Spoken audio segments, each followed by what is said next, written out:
ஸ்நாக்ஸுக்கு முட்டை பிரெட் செஞ்சு காமிக்கிறேன். அது எப்படி செய்யலாம் பார்க்கலாமா?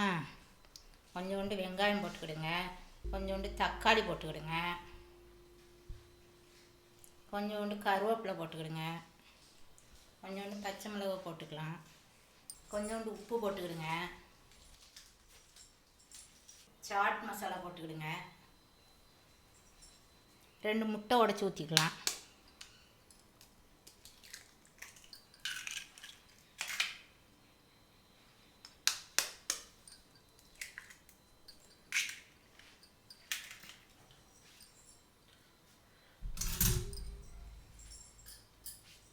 ஸ்பூனை வச்சு நல்லா முறை வர வரையும் நல்லா அடிச்சுக்கிடுங்க. அப்படி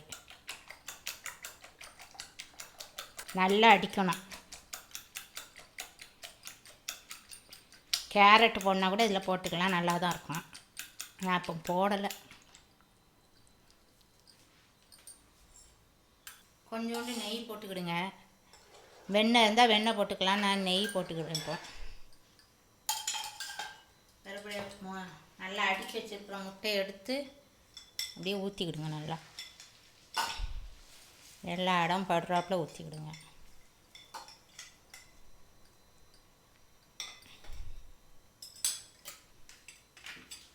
ரெண்டு பிரெட் எடுத்து இப்படி வச்சுக்கிடுங்க. இப்படி ஒரு சைடு வச்சுட்டு அப்போ தான் எல்லா இடம் முட்டை படும். அதுக்கு இப்படி திருப்பிக்கிடுங்க. அதேமாதிரி இங்கேயும் அப்படி வச்சுட்டு இப்படி திருப்பிக்கிடுங்க. ஒரு சைடு சீஸ் வச்சுக்கலாம், ஒரு சைடு தக்காளி சாஸ் ஊற்றிக்கலாம்.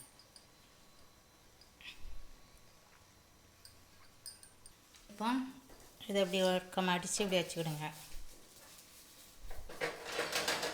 இந்த சைடு இருக்கிறத இப்படி மடித்து வச்சுக்கிடுங்க.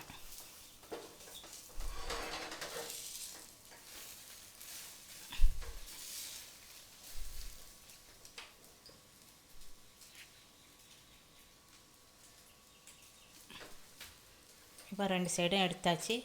அவ்வளோதான், முட்டை ஆம்லெட்டு ரெடி. இப்போ அப்படி கட் பண்ணிவிட்டு சூப்பராக சீஸோட சூப்பராக இருக்கும் பாருங்க. தெரியுதா உங்களுக்கு? சூடாக இருக்குது. எனக்கு சூப்பராக இருக்குது பார்த்தீங்களா? அப்படியே பசங்க அழகாக சாப்பிடுவாங்க சீஸோடு கொடுத்தீங்கன்னா.